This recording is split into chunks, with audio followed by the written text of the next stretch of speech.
하나님께서 여러분과 함께 하십니다. 옆 사람에게 말합시다. 하나님께서 당신을 사랑하십니다.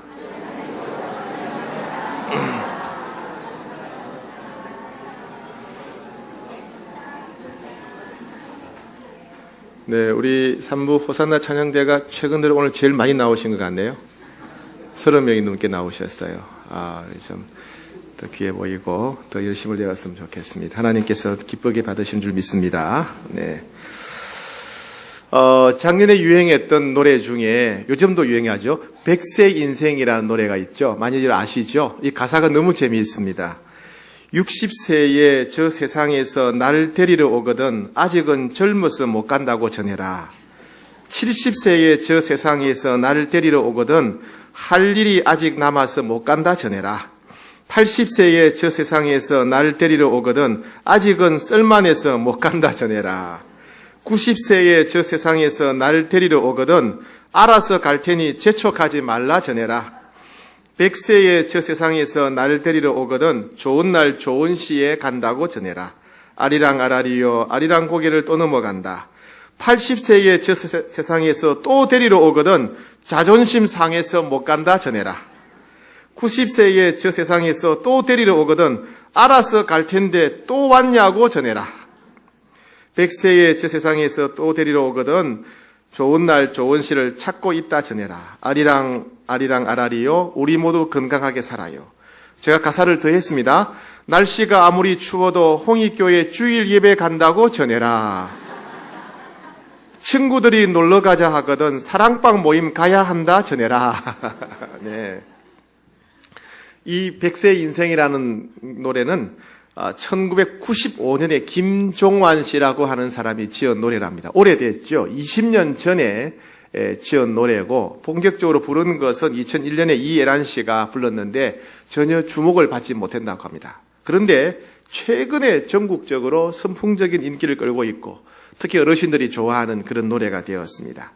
이를 가만히 보면서 여러분 이 노래가 20년 전에 나왔는데 왜 인기를 끌지 못했을까요? 왜 5년 전에 똑같은 사람이 불렀는데 사람들의 관심을 끌지 못했겠습니까? 그때는 먹고 살기에 바빴다는 얘기입니다. 그죠? 지금은 사람들의 관심이 좀 변해서 노후에 대한 생각을 많이 하고 건강과 장수에 대한 생각을 많이 하기 때문에 이 노래가 지금 사람들의 관심에 어울린다는 겁니다. 그죠? 그렇다면 이 노래가 사람들에게 인기를 끈다는 얘기는 뭐냐? 사람들의 관심이 뭐다? 건강이고 사람들의 관심이 장수라는 겁니다. 건강하게 살고 장수하자는 것이 이 시대의 갈망이고 이 시대의 또 관심이라고 할 수 있습니다. 오늘 우리는 예수님께서 12제자 중에 한 명인 마태를 만났을 때의 이야기입니다. 이 마태는 마태복음에서는 마태라고 나오고 오늘 본문과 누가복음, 마가복음에서는 레위라고 기록되어 있습니다. 그의 아버지의 이름은 알페우고 직업은 로마 총독이 세운 세리였고 가버나움 근처의 세관에 앉아 있을 때 예수님을 만난 것 같습니다. 오늘 우리는 예수님께서 이 레위를 만난 이 사건을 통해서 우리 안에 있는 갈망, 우리 안에 있는 기대, 소망이 하나님을 만나는데 어떤 역할을 하는지 함께 살펴보고자 합니다. 오늘 본문이 배경이 되는 27절을 한번 같이 읽겠습니다. 27절, 28절 시작. 그 후에 예수께서 나가사 레위라 하는 세리가 세관에 앉아 있는 것을 보시고 나를 따르라 하시니 그가 모든 것을 버리고 일어나 따르니라. 네, 세리는 뭐냐 하면 그 당시 이스라엘은 로마의 식민지 치하에 있었습니다. 기원전 64년에 폼페이우스가 이 이스라엘을 정복하면서부터 이스라엘은 로마 식민지가 되었어요. 우리 일제시대처럼.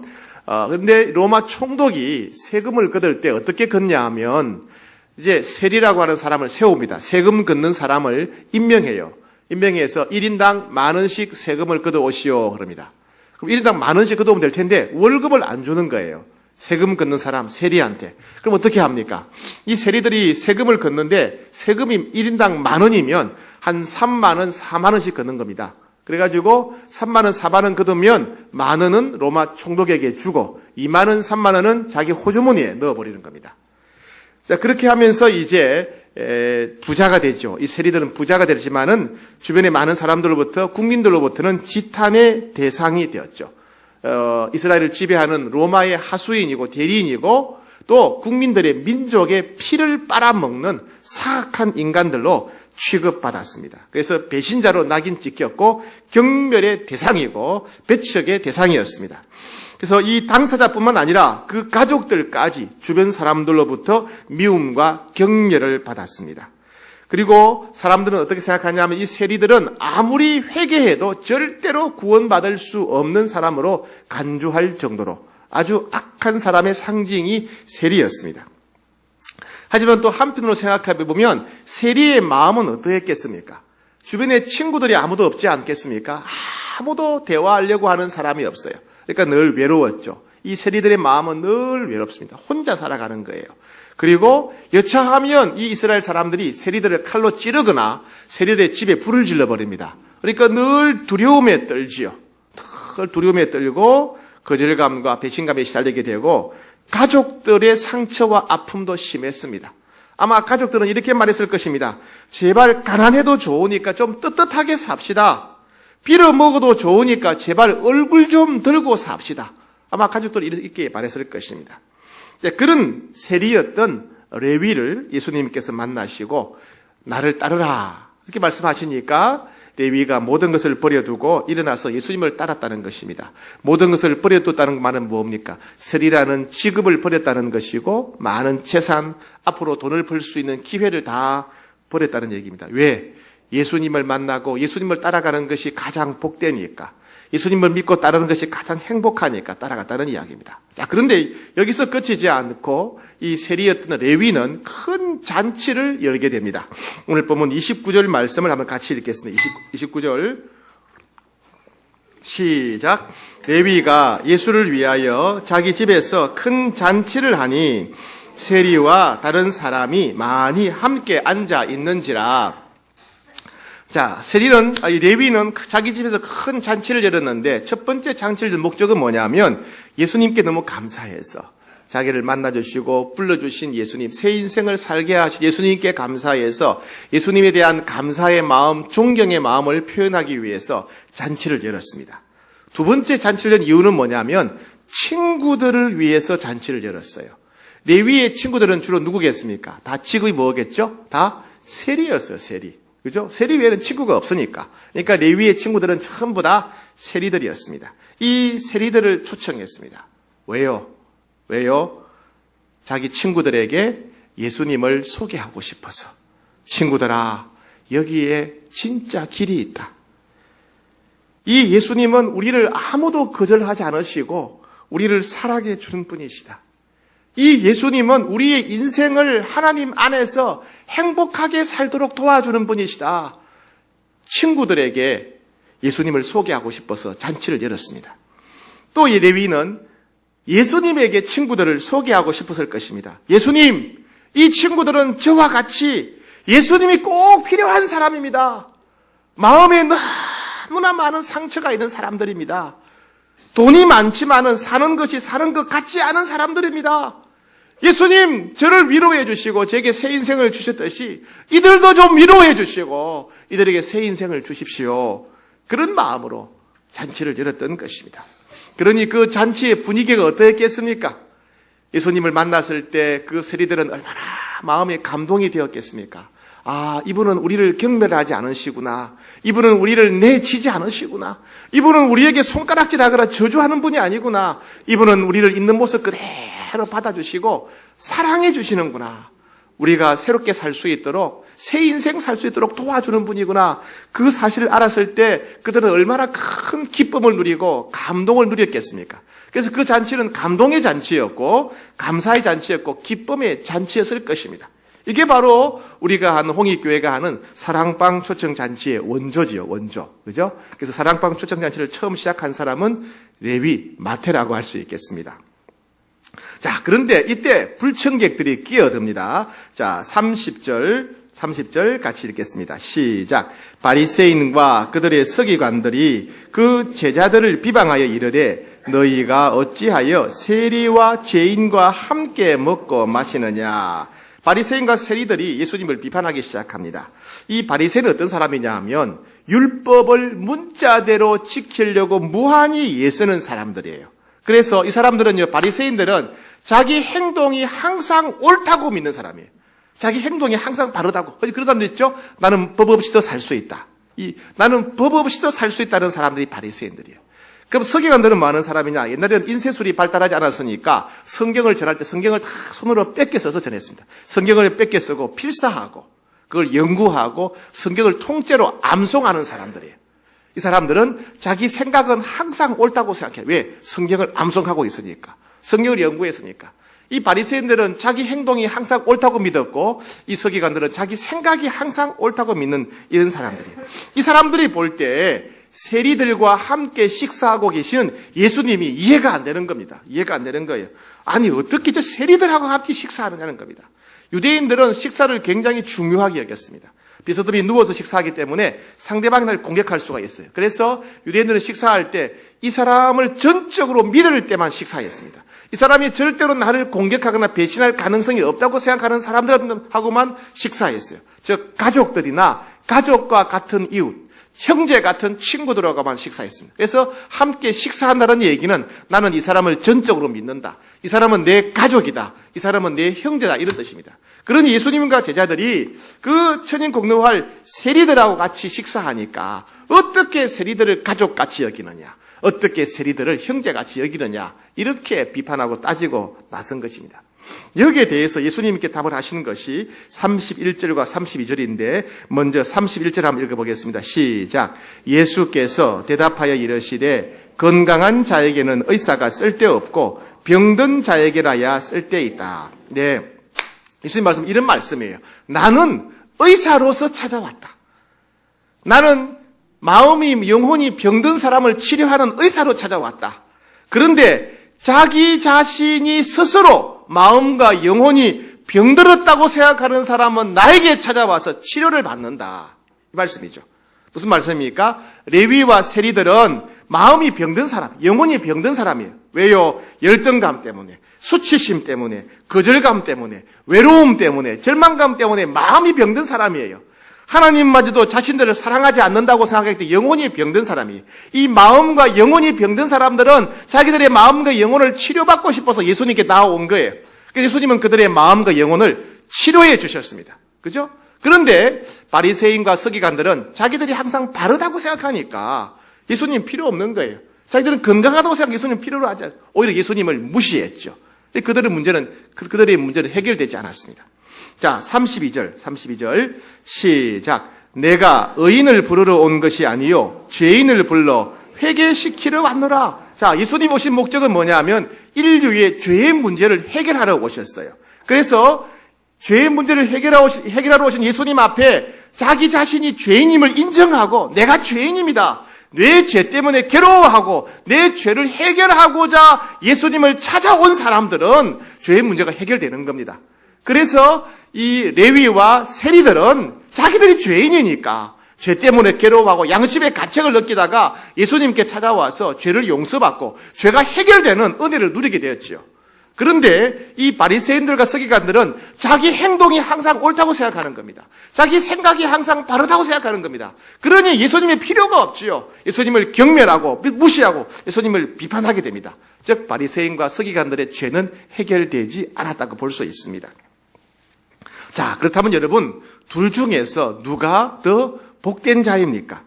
자신의 마음과 생각이 병들었다고 생각하고 예수님을 찾아온 세리들이 복된 자입니까? 아니면 자기들은 건강하다고 생각해서 예수님을 무시한 바리새인과 서기관들이 복된 자입니까? 자기들은 죄인이라고 생각하고 예수님께 죄 용서받기 위해 찾아온 세리들이 복된 자입니까? 아니면 자기 생각은 항상 옳다, 내 행동은 항상 어렵다고 생각해서 예수님을 비판했던 바리새인과 서기관들이 복된 자입니까?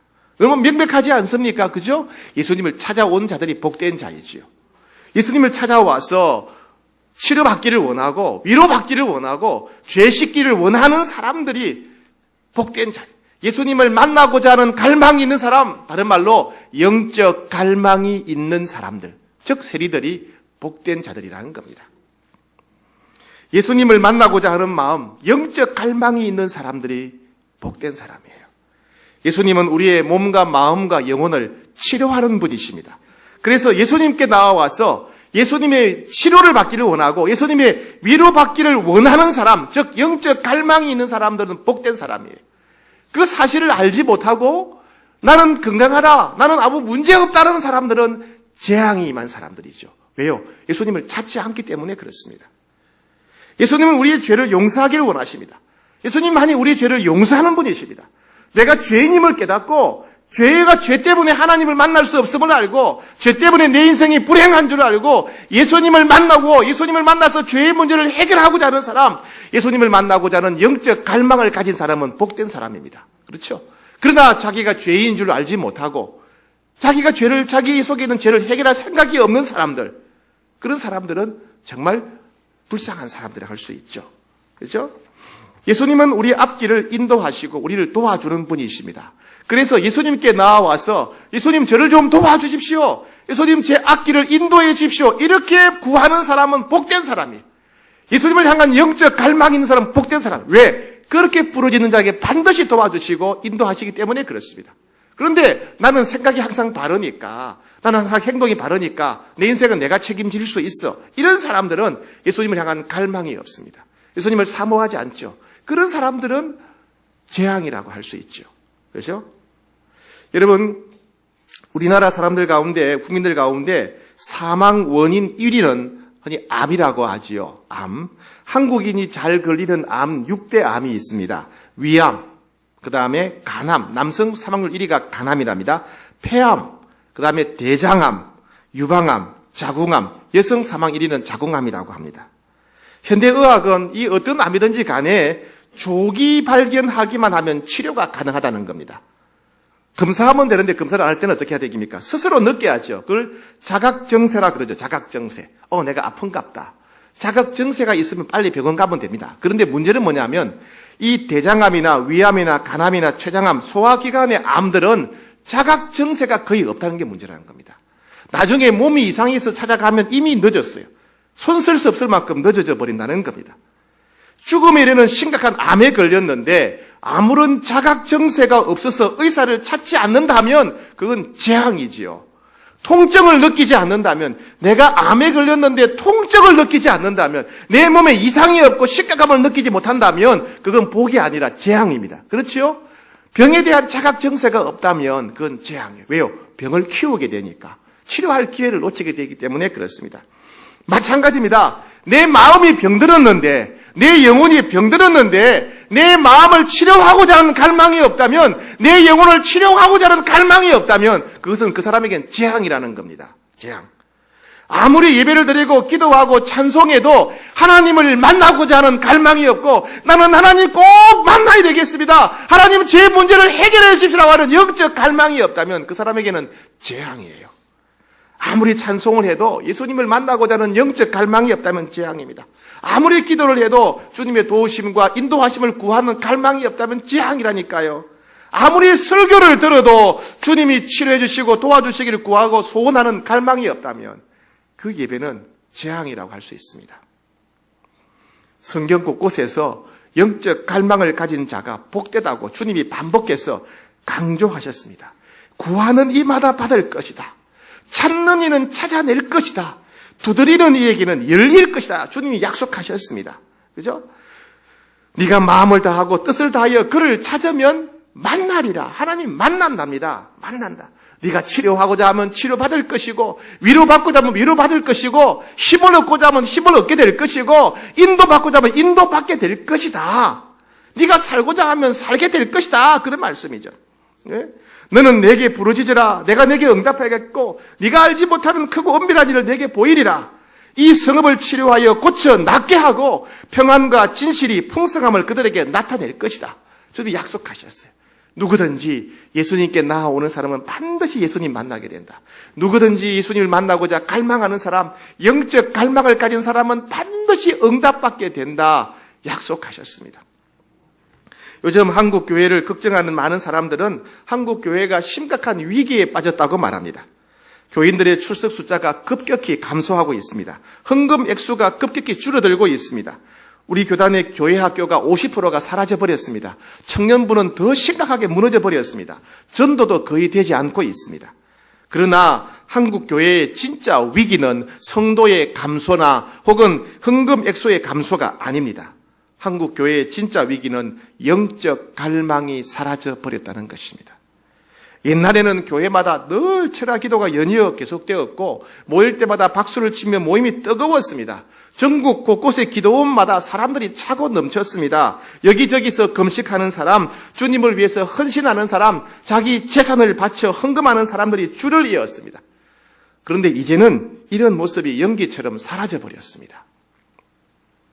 한국 교회가 회복되기 위해서는 다시 한번 이런 영적 갈망이 불타올라야 됩니다. 우리 개인적으로는 우리가 복된 성도가 되려면 우리 안에 이런 영적 갈망이 다시 한번 불타올라야 된다는 말씀입니다. 그러면 어떤 사람에게 영적 갈망이 있겠습니까? 여러분, 어떤 사람에게 영적 갈망이 있을까요? 여러분 주변에 한번 가만히 돌아보시기 바랍니다. 여러분 주변에 어떤 사람이 하나님을 만나고자 하는 갈망이 있던가요? 어떤 사람이 하나님께 응답받고자 하는 마음이 불타오르던가요? 속담에 이런 말이 있습니다. 목마른 사람이 우물을 판다. 목마른 사람이 우물을 판다. 어떤 일이든지 간에 절실히 필요로 하는 사람이 더 서둔다는 거예요. 더 간절히 열망한다는 겁니다.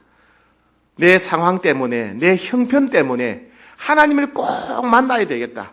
내 형편 때문에 꼭 하나님 만나야 되겠다고 하는 사람이 우물을 판다. 하나님을 향한 갈망을 갖게 된다. 영적 갈망이 있다. 이런 말씀입니다. 그럼 구체적으로 어떤 사람입니까? 첫 번째, 고난을 당한 사람입니다. 영적 갈망을 가진 사람들의 첫 번째 특징은 주로 고난을 당한 사람들이 영적 갈망이 있죠. 그렇죠? 성경에 보면 나병 환자나 시각장애인, 손마른 자 등 질병을 가진 사람들이 계속해서 예수님께 찾아왔습니다. 그들은 질병 때문에 영적 갈망을 갖게 되었죠. 아브라함은 가뭄으로 인해서 가축들이 다 죽었습니다. 아내마저 애굽 바로왕이 빼앗길 뻔했습니다. 인생이 실패했습니다. 인생이 실패할 때 아브라함은 하나님 만났죠. 야곱은 형 에서가 자기를 죽이려고 할 때 맨손으로 도망쳤습니다. 인생의 심각한 위기 때 하나님 만났습니다. 모세가 죽고 난 뒤에 여호수아는 200만 명의 백성들을 이끌고 가나안 땅으로 들어가서 큰 전쟁을 벌여야 했습니다. 그는 두렵고 떨릴 때, 두려울 때 하나님 만났습니다. 다른 세리였던 여리고의 삭개오는 외로움에 시달렸습니다. 그는 외로울 때, 열등감에 시달릴 때 예수님을 만나고자 하는 열망이 있었죠. 그렇죠? 죄를 많이 지었던 다른 어떤 세리는 하나님 앞에 용서를 구하면서 가슴을 치면서 울부짖으며 기도했습니다. 예수님은 이 세리의 기도가 응답받았다고 격려하셨습니다. 에레미야는 엄청나게 큰 구덩이에 빠져서 절망했습니다. 거기서 부러졌을 때 하나님 만났습니다. 이와 같이 우린 인생을 살아가다 보면 질병을 만날 때가 있고 위기가 찾아올 때가 있고 실패할 때가 있고 두려움이 엄습할 때가 있고 외로움이 사무칠 때가 있고 죄가 우리의 발목을 잡을 때가 있고 절망할 때가 있습니다. 그런데 이런 고난이 우리를 하여금 망하게 하는 것이 아니라 이 고난 때문에 우리가 하나님을 갈망하게 되고 이 고난 때문에 하나님의 응답을 받게 되고 이 고난 때문에 하나님의 은혜를 받게 되더라는 것입니다. 고난이 하나님을 만날 수 있는 도구가 되더라는 것입니다.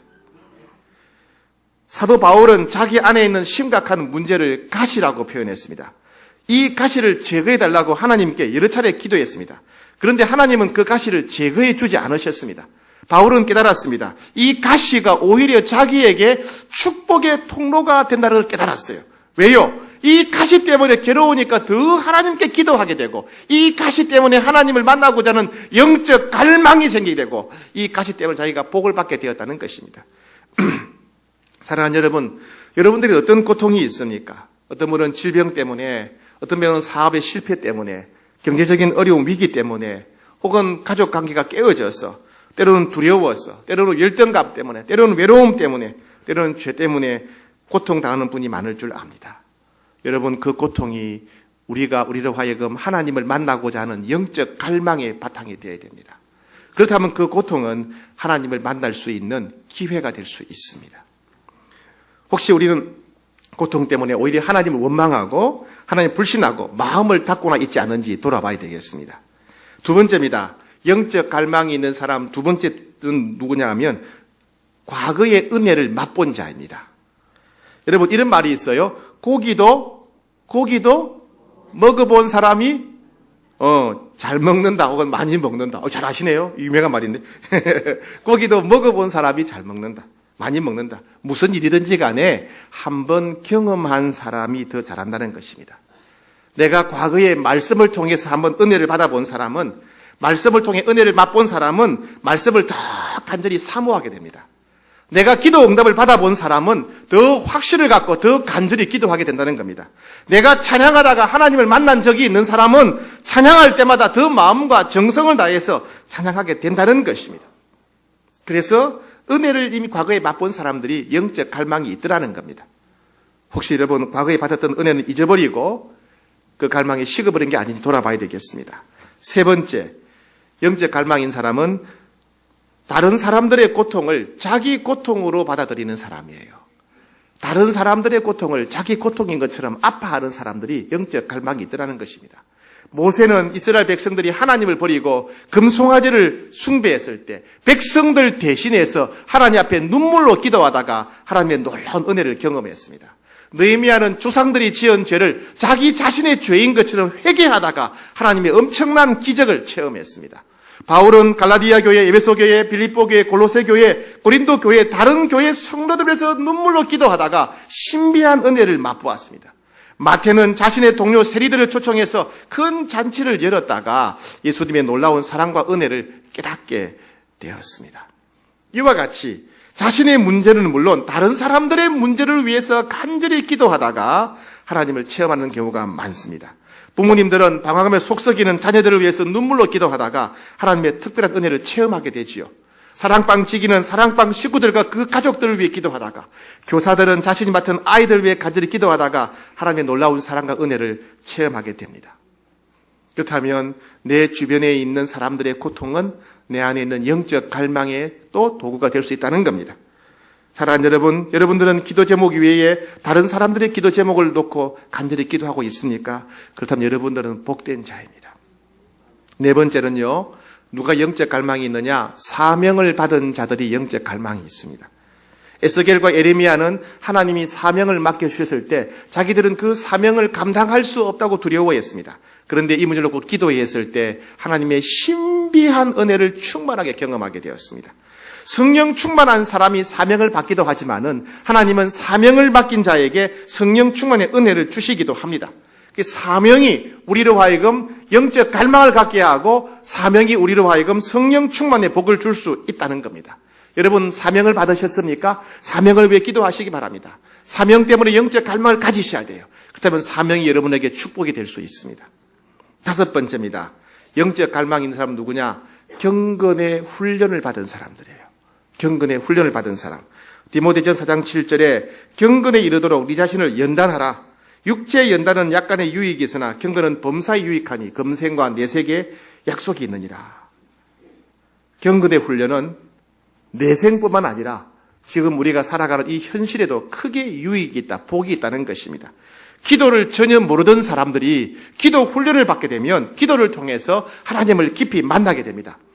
큐티를 전혀 모르던 사람이 큐티 훈련을 받게 되면 말씀을 통해서 하나님과 친밀하게 동행하는 은혜를 누리게 됩니다.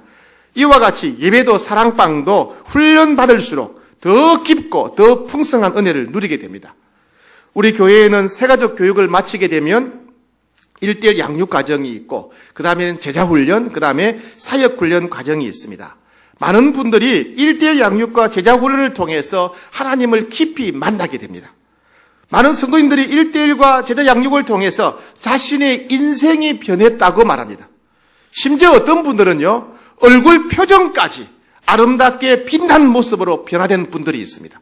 그분들한테는 성형수술비를 받아야 되는데 사실은 얼굴이 예뻐졌어요. 얼굴이 빛나요. 아름답게. 한마디로 말하자면 제자훈련을 통해서 영적 갈망이 불타오르게 되었다. 제자훈련을 통해서 하나님을 만나게 되었다는 것이죠. 여러분 반대로 영적 갈망에 장애물도 있습니다. 어떤 사람들은 너무 부자예요. 배가 불러요. 명예나 집이나 인기가 충만합니다. 그러니까 아쉬운 게 없는 사람들은 하나님을 찾지 않죠. 이대로가 좋다는 겁니다. 그래서 부자가 천국에 들어가는 것은 낙타가 바늘기로 들어가는 만큼 어렵다는 것입니다. 그런데 내가 부자임에도 불구하고 내가 재산이 많고 지위가 높고 인기가 많은 사람에도 불구하고 내 안에 영적 갈망이 있다. 이 사람은 굉장히 성숙하고 훌륭한 사람이에요. 아리마대 요셉 같은 그런 사람이죠. 어떤 사람들은 쾌락과 욕심에 사로잡혀서 영적 갈망이 없는 사람이 있어요. 그들은 쾌락과 욕심만 충족되어지면 하나님이 필요 없다는 사람들이에요. 어떤 사람들은 나태해서, 어떤 사람들은 고통 때문에 고통이 눌려서 하나님을 원망하고 마음을 닫아버리는 사람들이 있죠. 어떤 사람들은 잘못된 교훈에 빠져서 영적 갈망이 사라져버린 사람들이 있습니다. 혹시 우리 안에 영적 갈망이 없다면 어디서부터 비롯되었는지 자신을 잘 살필 수 있어야 되겠습니다. 말씀을 맺겠습니다. 예수님은 인생의 모든 문제의 답입니다. 우리의 모든 고통의 답이 예수님입니다. 질병의 답이 예수님이고, 실패의 답이 예수님이고, 위기의 답이 예수님이고, 두려움과 외로움과 모든 절망의 답이 예수님이고, 죄악의 답이 예수님입니다. 예수님을 만나야 됩니다. 예수님은 예수님을 갈망하는 모든 사람들에게 응답하십니다. 예수님은 절대로 사람들을 차별하지 않습니다. 세리는 당시 유대 사회에서 가장 무시당하는 사람이었고, 가장 욕을 먹는 사람이었고, 가장 손가락질 당하는 사람, 하나님이 절대로 구원하지 않으실 것이라고 버림받은 사람이 세리였습니다. 그런데 예수님은 그런 세리를 한 사람도 거절하지 않으셨습니다. 그들의 갈망에 응답하셨습니다. 아무리 무시당하며 살아도 예수님을 향한 갈망이 있으면 됩니다. 아무리 버림받고 살아도, 아무리 외롭게 살아도 예수님을 만나고자 하는 갈망이 있으면 됩니다. 아무리 인생에 무거운 짐을 지고 있다 할지라도 예수님을 만나고자 하는 갈망이 있으면 됩니다. 아무리 내가 수고하고 애쓰고 노력해도 해결하기 힘든 문제가 있다 할지라도 예수님을 만나고자 하는 갈망이 있으면 반드시 해결됩니다. 내가 아무리 세상 말로 흙수저 돌수저라 할지라도 영적 갈망이 있으면 예수님 때문에 새 인생을 살 수 있습니다. 그래서 우리는 어떤 상황에 있든지 간에 내 안에 영적 갈망이 있느냐 없느냐 하는 게 중요합니다. 아무리 외롭고 아무리 힘들고 아무리 무섭고 아무리 두렵고 아무리 고통스럽다 할지라도 영적 갈망이 있으면 그 사람은 복된 사람입니다. 그런데 아무리 돈이 많고 아무리 건강하고 아무리 유명하고 아무리 높은 지위를 가졌다 할지라도 영적 갈망이 없다면 그 사람은 저주받은 사람입니다. 그가 가진 재산과 지위는 그에게 오히려 재앙이라고 할 수 있습니다. 우리는 하나님에 대한 영적 갈망이 중요합니다. 어떤 상황, 어떤 형편에 있든지 간에 시편 기자와 같은 영적 갈망을 가져야 됩니다. 시편 42편에 보면 하나님이여 사슴이 시냇물을 찾기에 갈급함 같이 내 영혼이 주를 찾기에 갈급하나이다. 내 영혼이 하나님 곧 살아계시는 하나님을 갈망하나니 내가 어느 때에 나아가서 하나님의 얼굴을 배울까. 시편 130편 기자는 예배 때마다 이렇게 갈망했습니다. 나 곧 내 영혼은 여호와를 기다리며 나는 주의 말씀을 바라는도다. 파수꾼이 아침을 기다림보다 내 영혼이 주를 더 기다리나니 참으로 파수꾼이 아침을 기다림보다 더하도다. 이스라엘아 여호와를 바랄지어다.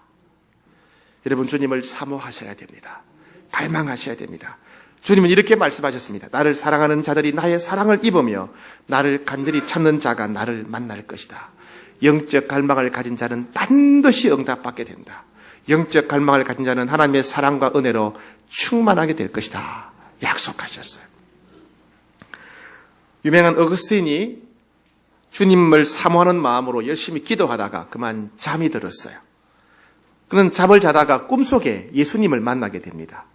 그때 예수님께서 어거스틴은 이렇게 물으셨습니다. 나의 아들아, 사랑하는 아들아, 내가 네 소원을 들어주겠다. 네가 나에게 원하는 것이 뭐냐? 네 소원이 뭐냐? 이렇게 예수님 물으셨어요. 그러자 어거스틴이 이렇게 말했습니다. 주님, 아무것도 원하지 않습니다. 저는 다만 주님만을 원합니다. 주님, 저는 다른 아무것도 원하지 않습니다. 주님만을 원합니다. 우리는 날마다 예수님의 이름으로 여러 가지 많은 것을 구합니다. 그런데 정작 예수님은 구하지 않을 때가 있죠. 여러분, 예수님이 진짜 답이에요. 예수님이 우리 인생의 모든 문제의 진짜 해결책입니다. 예수님이 행복입니다. 그죠? 예수님이 능력이에요. 그럼 우리는 예수님을 만나고자 하는 갈망이 있어야 됩니다. 사랑하는 여러분, 지금 여러분의 상황과 형편이 어떠하든지 간에 여러분 안에 주님을 만나고자 하는 영적 갈망이 있기를 축복합니다. 영적 갈망이 있는 복된 자